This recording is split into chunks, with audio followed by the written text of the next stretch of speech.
안녕하셨습니까? 지난 강의에 이어서 오늘은 과연 대한민국 문명사를 바꾼 1960년대, 1970년대 그 20년간의 한국 사회에 무엇이 있었는가, 그리고 무엇이 있었기 때문에 대한민국이 바뀌었고, 또 이 대한민국의 성공 모델로 전 세계 개발도상국 혹은 사회주의를 갖던 나라, 공산주의를 갖던 나라 혹은 못 사는 나라들이 대한민국을 바라보면서 대한민국의 성공 모델을 보면서 대한민국을 따라오고 있는가, 대한민국을 배우게 되었는가 하는 것과 관련된 말씀을 드리고자 합니다. 1960년대, 70년대 가장 크게 바뀐 것은 전 두 가지가 있다고 봅니다. 하나는 생산하는 사람, 장사하는 사람, 기업하는 사람이 존경을 받는 시대를 만들었습니다. 두 번째는 대한민국이 폐쇄 500년의 조선이 우리가 드디어 세계를 향해서 나아갔습니다. 그 두 가지를 저는 가장 소중한 민족사적, 대한민국 역사적 변화가 있었다라고 생각을 합니다. 지난 500년, 지난 200년 마찬가지였습니다. 대한민국에서는 장사하는 사람, 생산하는 사람, 기업하는 사람을 찾기가 어렵습니다. 혹은 멸시를 받았습니다. 혹은 사회의 중심 세력이 되거나 존경받지 못했습니다. 백정, 갓바치, 역관에서부터 모든 생산자층은 지배계층이 될 수 없었습니다. 양반이 되고 과거에 급제되고 공무원을 하고 정치의 중심에 나아가는 사람들이 모든 것을 좌우했던 시절이 봉건적, 조선적 특징입니다. 그러나 대한민국에 들어와서는 그것이 바뀌기 시작했습니다. 무엇이 바뀌었냐? 생산하는 사람이 존경받았습니다. 기술을 가진 사람이 존경받았습니다. 남들이 선택할 만한 물품을 만들고 남들이 필요로 하는 기술을 제공하는 사람이 존경받는 사회가 정착되기 시작한 겁니다. 다시 얘기하면 남들이 필요로 한 것을 제공하는 사람이 잘 살게 된 겁니다. 존경받게 된 겁니다. 이것이 한국 사회를 바꿔내기 시작한 근본적 동인입니다. 누구도 생산에, 무역에, 기업을 만들고 세계를 나아가는 것을 두려워했거나 못하게 했었습니다. 그러나 1960, 70년대를 거치면서 대한민국은 다른 나라가 되었습니다. 이 다른 나라가 되었다는 것은 그 결과로 입증이 됩니다. 대한민국만큼, 과거 조선만큼 폐쇄적인 사회가 없었습니다. 무역을 하지 못하게 했습니다. 장사꾼을 업신여겼습니다. 기업이라는 것을 허용하지 않았습니다. 농사나 짓고 농토에서 만들어진 것을 세금으로 갖다 바치면 그것으로 끝입니다. 지배자가 있고 피지배자는 일해야 되고 그 피지배자가 잘 사는 그런 사회는 봉건시대에 오지 않았습니다. 그러나 한국에서는 달랐습니다. 완벽하게 달라졌습니다. 이것이 바로 60, 70년대에 만들어진 변화입니다. 그 변화를 보여주는 하나의 결과적인 도표를 보시면 알 수 있습니다. 전 세계 국가의 무역량과 1인당 무역량입니다. 인구 14억을 넘는 중국이 무역량 1위입니다. 어마어마한 인구를 갖고 무역량 1위입니다. 우리는 5천만입니다. 이 무역량에서 중국, 미국, 독일, 영국, 일본, 프랑스를 뒤이으면은 대한민국이 세계 7대 무역국가의 반열에 올라가 있다는 걸 알 수 있습니다. 전혀 상업을, 무역을, 제조업을, 기업을 할 수 없던 나라가 지난 5, 60년간의 변화를 통해서 대한민국이 세계 7위의 무역국가가 된 것입니다. 그만큼 한국이 무역 많이 하는 나라가 된 겁니다. 1인당 무역량을 보시면은 네덜란드가 중개무역국가입니다. 따라서 유럽 전체에 중개무역을 하는 네덜란드가 1인당 무역량이 가장 많습니다. 그러나 그 다음에 산업국가인 독일, 영국을 이으면은 한국이 바로 세계에서 1인당 무역을 네 번째로, 지구상에서 네 번째로 많이 하는 나라입니다. 이 작은 국가가 세계 7대 무역국가가 되고 1인당 무역량에서 세계 4위가 됐다는 것은 대한민국이 이미 산업국가구나, 무역국가구나, 장사하는 나라구나, 세계를 대상으로 진취적으로 나아가서 세계를 움직이는 나라구나 라는 것을 알 수 있습니다. 과거에도 전 세계를 주도하는 나라들은 당연히 무역국가입니다. 영국이 세계 무역을 좌우했던 것이나 네덜란드가 세계 무역을 좌우했다는 것에서 보면은 한국이 이미 얼마나 세계사의 주도국가로 발돋움해서 산업국가이자 무역국가로 발돋움했는가를 알 수 있습니다. 이것을 바꾸는 데는 매우 어려웠습니다. 누구나 지배자가 되고 싶고 정치하고 양반이 되고 계급 신분의 국가에서 중인들, 상인들, 상놈이라고 불렀죠. 혹은 노비들을 지휘하고 함부로 하면서 살고 싶었던 오랜 세월이 있었습니다. 그러나 대한민국이 만들어지고 1960년대, 70년대가 도래하면서 더 이상 과거급제라는 것이 아무 의미가 없었습니다. 공무원 되는 것이 별 의미가 없었습니다. 지배자 계급이라는 건 의미가 없었습니다. 권력을 가지고 할 수 있는 것이 거의 없었습니다. 누가 더 잘 사냐? 누가 더 행복하냐? 누가 더 존경받냐? 이 거대한 흐름을 바꾸는 것은 역시 장사, 기업, 제조업, 무역하는 사람들이 중심이 되는 시대를 만든 것입니다. 이것이 박정희 시대에 대한민국을 변화시켜내는 커다란 전환이다. 이렇게 저는 생각을 합니다. 우리가 고전, 조선시대의 고전 춘향전을 보면은 그 춘향전의 내용을 보면은 가만히 보면은 얼마나 권력 중심적으로 진행이 되는가를 볼 수 있습니다.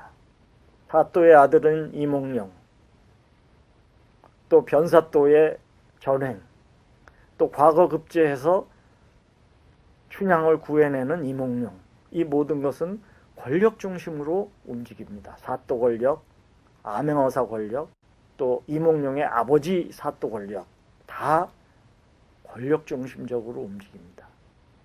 그러나 이 시대는, 대한민국 시대는 그런 권력 중심, 정치 중심의 시대에서 상인, 무역, 산업 국가로 만들어내는 변화가 있었던 겁니다. 이 변화는 동일한 형식으로 전 세계를 나아가게 합니다. 지금 대한민국이 가지 않는 나라가 없고 대한민국 사람들이 가서 살지 않는 나라가 없고 대한민국과 함께 주도적으로 무역하지 않는 나라가 없습니다.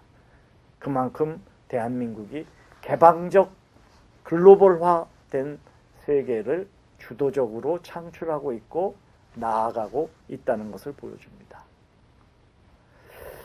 이 변화를 보여주는 것 중에 하나는, 저는 상징적으로 나타난 것 중에 하나는 1960년대, 70년대에 있었던 박정희 정부 하에서의 수출진흥산업입니다. 이것은 두 가지의 의미를 띠고 있습니다. 하나는 무역을, 수출을 많이 한다는 얘기는 우물안 개구리가 될 수 없습니다. 우물안 개구리가 어떻게 수출을 하겠습니까? 세계에 무슨 일이 진행되고 있고, 세계인들이 무엇을 원하고 있고, 세계인들이 필요로 하는 물품을 만들 수 있는 능력을 갖춘 사람이 무역을 하는 겁니다. 수출할 수 있는 겁니다. 다시 얘기하면 수출을 할 수 있다는 것은 두 가지입니다. 세계에서 어떤 상품, 세계 시장이 요구하는 것이 무엇이냐, 그리고 그 요구하는 것을 만들어서 제조해서 갖다 팔 수 있는 능력을 갖춘 사람들이나 기업들이나 수출할 수 있는 겁니다. 다시 얘기하면 산업 수준이 높고 세계를 향한 개방, 세계를 진출하는 나라만이 무역하고 수출하는 것인데, 한국이 그 반열에 올라갔고, 그 반열에 올라갔을 뿐만 아니라 그것은 수출하고 무역하는 사람이 존경받는 사회가 정착됐기 때문에 그렇습니다. 과거에는 과거급제하고 계급 높고 양반 지배자들이 존경받았는지 모르겠습니다. 다 그것을 원했습니다. 그러나 1960년대, 70년대에 가면은 더 이상 과거급제다, 정치인이다, 양반이다, 성씨다, 신분이 뭐다 의미가 없어진 것입니다. 누가 세계인들이 원하는 물품을 만들어 제공할 수 있는 능력을 가졌냐, 그 사람들이 가장 존경받고, 그 사람들이 가장 부자가 되고, 그 사람들이 가장 우리 사회의 주도 세력이 된 겁니다. 그 주도 세력을 바꾸는 것이 바로 박정희 정부 1960년대, 70년대에 있었던 것입니다. 항상 뉴스에서나 영화를 볼 때나 무역 많이 하는 사람들한테 훈장이 주어지고 존경의 대상으로 만들었습니다. 조선시대나 우리 역사에 일찍이 없었던 것입니다. 그 멸시하던 장사꾼이 가장 존경받고 훈장받는 나라가 된 것입니다. 우리 민족사 5,000년에 언제 무역 많이 한다고, 장사 많이 한다고, 장사 잘한다고 국가로부터 훈장받았습니까? 이것이 바로 대한민국을 바꾼 결정적인 경환을 만든 것입니다. 세계를 지향하고 세계인들이 필요로 하는 물품을, 생산품을 만들어 제공할 수 있는 능력을 갖추게 된 것입니다. 그런 의미에서 계급구조, 허례허식, 과시 문화를 바꿔내고 실질적이고 효율적이고 실용적인 사회로 전환했습니다. 여기에는 커다란 변화가 하나 있었습니다. 우리 민족이 또 1960년대, 70년대 박정희 시대를 살아갔던 모든 사람들이 가졌던 염원 중에 하나가 있었다고 봅니다. 그것은 더 이상 우리 자식 세대에 혹은 후세 세대에 가난을 물려주지 않겠다라고 하는, 내 자식은, 우리 후세대들은 지긋지긋한 가난을 물려받고 그 가난에 허덕이지 않게 하겠다라고 하는 민족적 염원이 있었다라고 봅니다. 그 민족적 염원이 모여서 폭발을 해서 1960년대, 70년대에 새로운 사회 변화를 이끌어냅니다. 그 사회 변화라고 하는 것은 바로 장사하는 사람, 무역하는 사람, 세계로 나아가는 사람, 이 사람들이 한국 사회의 주도적인 세력으로, 존경받는 세력으로, 잘 사는 사람으로 만들어지는 사회가 진행되었다라는 것입니다. 그 결과로 한국은 가보지 못한 새로운 영역에 들어가게 됩니다. 그 새로운 영역에 들어간다라고 하는 것은 또 다른 변화 중에 하나는 바로 이런 기술인들이 존경받는 겁니다. 수출하고 무역하고 기업하는 사람과 함께 기술을 가졌고 그 기술이라는 건 누구를 위해서 그 기술을 썼겠습니까? 사회, 국가, 또 그 기술을 가지고 만들어진 상품이나 물건을 가지고 사용하는 사람들에게 도움이 되었을 것입니다. 1970년대, 80년대 체육이라고 하는 올림픽만이 아니고 기술을 가진 기능 올림픽에서 항상 우리는 세계 1위를 했습니다.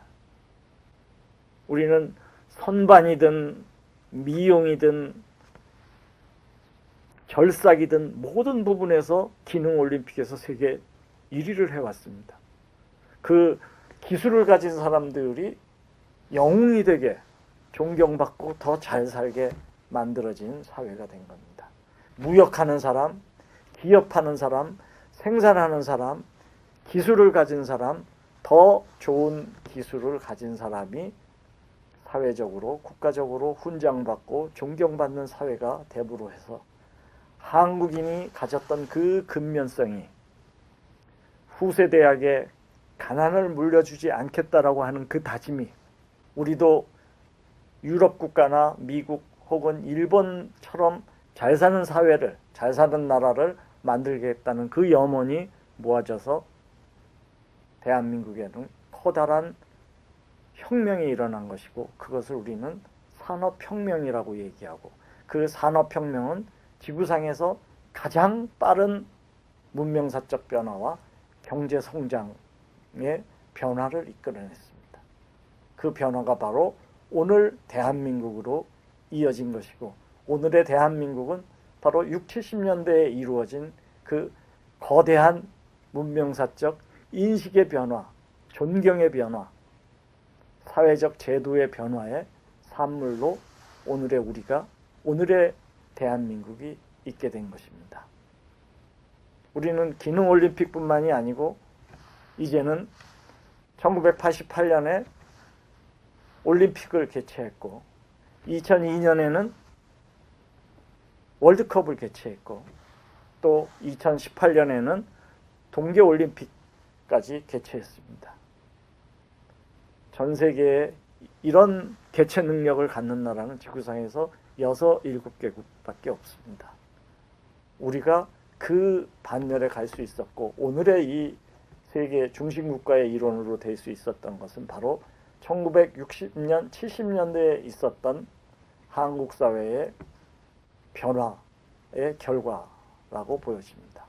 이 결과와 이 변화는 바로 제3세계, 개발도상국, 사회주의를 갖던 나라, 공산주의를 갖던 나라, 저개발국 모두의 성공 모델이 돼서 한국을 목표 삼아 그 모델을 따라 배우기를 하고 있는 것입니다. 이것이 바로 우리가 또 박정희 시대가 전 세계에 기여한 것이고 그 성공의 상징을 만들어서 꿈을 갖게 해준 것이라고 생각됩니다. 네, 감사합니다.